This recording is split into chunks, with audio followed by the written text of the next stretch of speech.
जैसा मैम ने बताया कि मैंने कैसे शुरुआत की, या स्कूल में थोड़ा सा दिमाग में था, तो हाँ, स्कूल में थोड़ा सा कहीं सोचा था, कहीं शायद पढ़ लिया होगा, कहीं सुन लिया होगा कि नहीं आईएएस ऑफिसर नाम की कोई चीज़ होती है। लेकिन तब ये भी नहीं पता था कि यार यूपीएससी नाम की कोई एग्ज़ाम है, सिविल सर्विस एग्ज़ाम है, उससे और भी पोस्ट में आप सिलेक्ट हो सकते हैं, ऐसा कुछ नॉलेज नहीं था। जब मैं अपने कॉलेज लेवल में आई, जब कॉलेज में एडमिशन लिया, मैंने भोपाल से ही प्राइवेट इंजीनियरिंग कॉलेज से केमिकल इंजीनियरिंग किया है। और उस दौरान मुझे जब मैंने सोचना शुरुआत की कि क्या बनना है, कंटेम्पलेट किया कि एग्जैक्टली क्या करियर चाहती हूँ, तो लगा कि यार कहीं जो पुरानी ड्रीम थी, एक जो सपना था, वो अभी उसको सामने लाना चाहिए। फिर इस बारे में और पढ़ा, और तब खान स्टडी ग्रुप भोपाल में सेंटर वहाँ पे जैसे शुरू हो गया था, तो मेरा जो फाउंडेशन कोर्स है मैंने वहाँ से किया। और इस एग्ज़ाम के बारे में जो चीज़ें मुझे 1-2 साल में समझ में आई हैं, वो कुछ चीज़ें मैं आपसे शेयर करना चाहती हूँ। सबसे पहली चीज़ जो पहले जय और रचना हम दोनों बोल चुके हैं कि कंसिस्टेंसी। आप अगर दिन में, कई बार हमसे सवाल पूछते हैं कि आप कितने घंटे पढ़ाई करते हैं, तो देखिए घंटे मैटर नहीं करते। कोई 17-18 घंटे हमें नहीं पढ़ना है, उतना हम पढ़ भी नहीं सकते। एक दिन पढ़ सकते हैं, दूसरे दिन नहीं पढ़ पाएंगे। 5 से 6 घंटे ही आपको देने हैं, उतने निकालने हैं। पर वो जो वक्त आप अपनी पढ़ाई को देते हो, वो कंसिस्टेंटली आपको रोज़ उतना ही अपने पढ़ाई को देना है। Consistency is the key, that is the first and the most important thing जो आपको ध्यान में रखनी है। दूसरी चीज़ इस एग्ज़ाम में मुझे लगता है इक्वली इम्पॉर्टेंट है, क्योंकि ये जर्नी लंबी होती है। जैसे एग्ज़ाम ही 1 साल तक चलती है, आप प्रीलिम्स देते हैं, फिर आप मेंस देते हैं, आप इंटरव्यू में जाते हैं पर्सनालिटी टेस्ट के लिए, तो एग्ज़ाम 1 साल तक खुद चलती है। उसके पहले मान लीजिए आप 1-1.5-2 साल पहले से प्रिपेयर कर रहे हो, तो ये जर्नी काफ़ी लंबी रहती है। उस जर्नी में मेंटली अपने आप को मोटिवेट रखना, अपने आप को बूस्ट करते रहना, वो भी इक्वली इम्पॉर्टेंट है। और इसीलिए अपने आप पर भरोसा बेहद ज़रूरी है।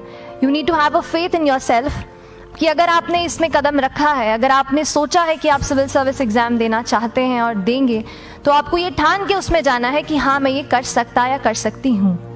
ये एक अपना मोटिवेशन, अपने साथ एक फेथ, बिलीफ अपने ऊपर आपको हमेशा रखना है। कमिंग टू प्रेपरेशन की कैसे तैयारी करनी है, बहुत सारी बातें आप सुन चुके हैं कि आंसर राइटिंग में कैसे करना होता है, आंसर राइटिंग का स्ट्रक्चर कैसा होना चाहिए। तो मैं शुरू में सबसे पहले ये कहूँगी कि मेरे प्रिपरेशन का बेस 2 चीज़ें रहीं। पहला था करंट अफेयर्स। करंट अफेयर्स इसलिए मैंने उसको उसी से शुरुआत की क्योंकि करंट अफेयर्स सबसे इंटरेस्टिंग पार्ट होता है।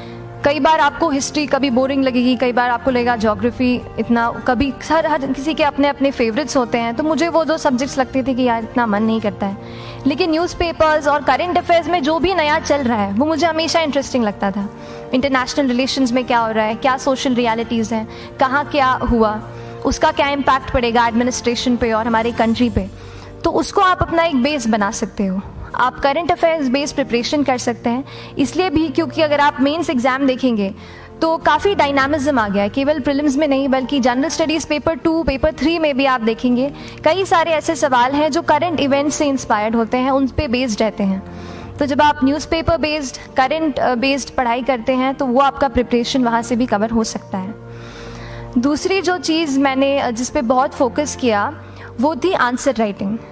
तो आंसर राइटिंग का, जैसे खान सर बता रहे थे कि आंसर राइटिंग की प्रैक्टिस बहुत की, तो उसके पीछे मेरा ये था कि जब मैं हमेशा प्रीलिम्स का कोई भी पेपर टेस्ट देती थी, हम मॉक टेस्ट देते हैं, तो मॉक टेस्ट देती थी तो हमेशा मेरे मार्क्स करीब 90 to 110, 120, इससे ऊपर मेरे कभी मार्क्स नहीं जाते थे। तो मुझे हमेशा ये डर था कि यार प्रीलिम्स में कहीं मेरा कुछ, क्योंकि कट ऑफ भी इसी कुछ रेंज में जाता है, तो हमेशा लगता था कि यार कुछ गड़बड़ यहाँ ना हो जाए।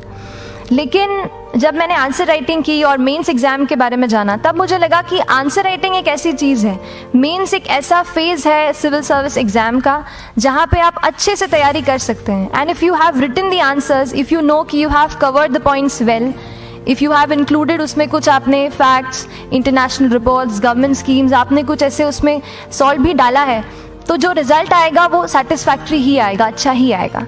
तो मेंस एक ऐसा पार्ट है जिस पे आप काफ़ी बैंक ऑन कर सकते हो।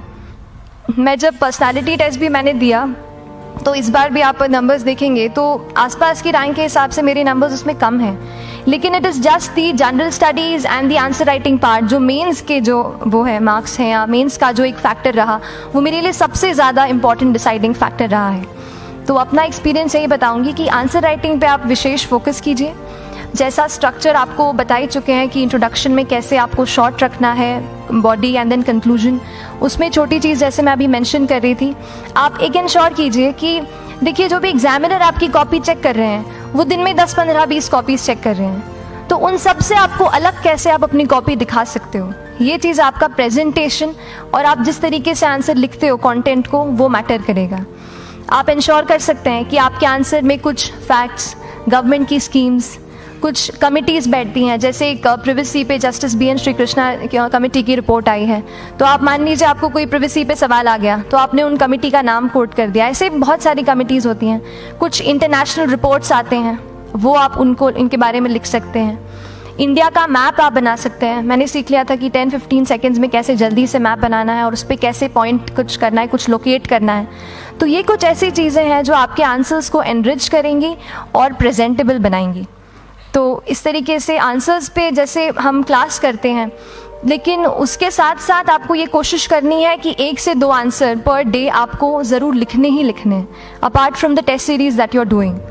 आंसर राइटिंग से 2-3 चीज़ें होती हैं, ना केवल हमारी एक लिखने का हमें समझ आता है हम क्या लिखते हैं कैसा है, पर हमारा कॉम्प्रिहेंशन भी इम्प्रूव होता है। हमें कितना समझ में आया वो भी हमें खुद समझ आता है जब हम आंसर्स लिखते हैं। और इसीलिए आंसर राइटिंग पे आप फोकस कीजिए, 1 से 2 आंसर ज़रूर लिखिए। और आंसर राइटिंग के बाद the third pillar of my preparation जो काफ़ी इंपॉर्टेंट जिसने रोल प्ले किया, that was tests and test series and mocks. देखिए हम पढ़ रहे हैं यहाँ पर, I also come to the point कि हम कैसे दिल्ली, भोपाल और इंदौर में प्रिपेयर करके बिना दिल्ली जाए हम कैसे कर सकते हैं, आई कम टू दैट पॉइंट। पर उसके पहले टेस्ट की थोड़ी बात कर लेती हूँ कि टेस्ट देना क्यों ज़रूरी है। हम ये जो एग्ज़ाम दे रहे हैं सिविल सर्विस की, ये एक ऑल इंडिया लेवल एग्ज़ाम है and this cut throat competition.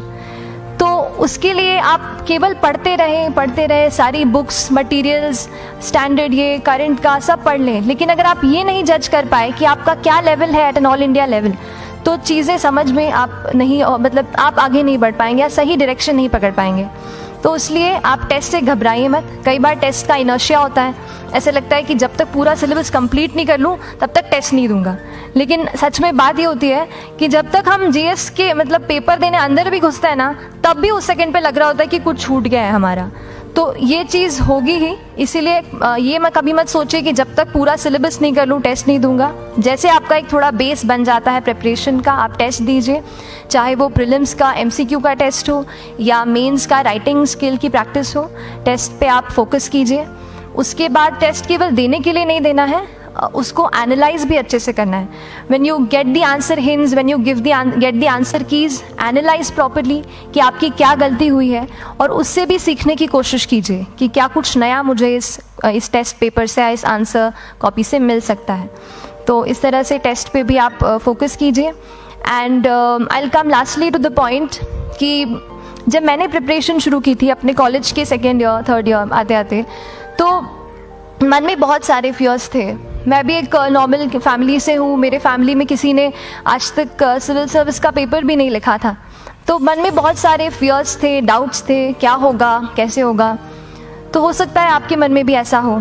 और हम जैसे यहाँ रहते हैं, हम सोचते हैं कि दिल्ली जाना तो सबसे ज़रूरी है, उसके बिना तो ये एग्ज़ाम हो ही नहीं सकती।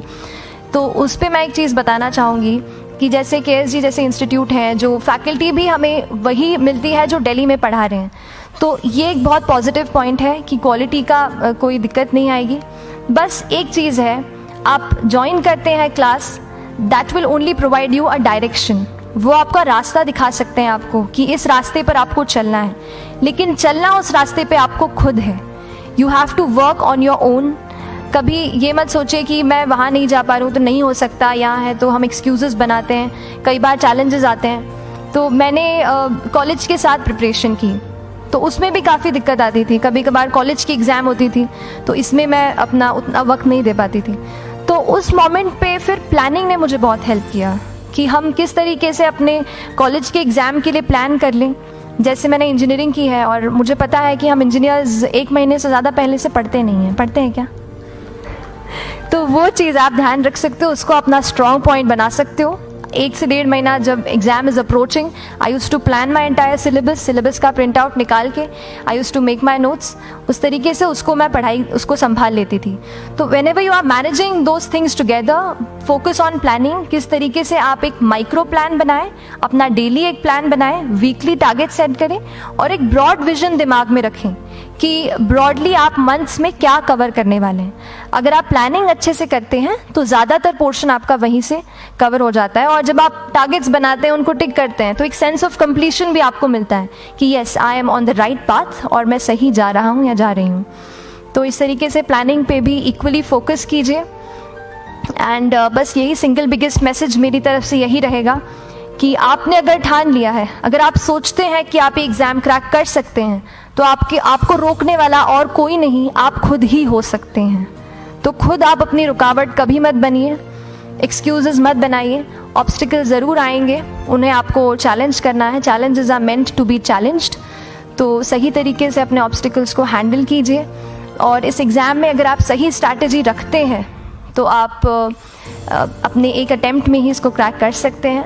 एंड एनीवेज आप जो भी अटैम्प्ट नेक्स्ट रखते हैं, दिल में यही रखिएगा कि जो ये मेरा नेक्स्ट अटैम्प्ट होने वाला है, ये मेरा बेस्ट अटैम्प्ट होने वाला है। कभी भी इस एग्ज़ाम को हाफ हार्टेडली मत दीजिए कि चलो दे के देखता हूँ कैसा है पैटर्न का एग्ज़ाम का। अगर एग्ज़ाम का पैटर्न देखना है ना, तो घर पे 3 घंटा टाइम लगा के एग्ज़ाम दे दो, बस केवल पैटर्न देखने के लिए एग्ज़ाम अटैम्प्ट मत कीजिए। जब आप एग्जामिनेशन हॉल में जा रहे हैं या कोई अटैम्प्ट आपने सेट किया है, तो अपना सब कुछ उस एग्ज़ाम को दीजिए, अपना टाइम, एनर्जी, फोकस, जितना भी करेक्ट आप उसमें पॉजिटिविटी डाल सकते हैं उसको दीजिए, एंड पूरी तैयारी के साथ ही इस पेपर को दीजिए, and I am sure that you will succeed. So till then, all the very best to you and good luck. Thank you so much.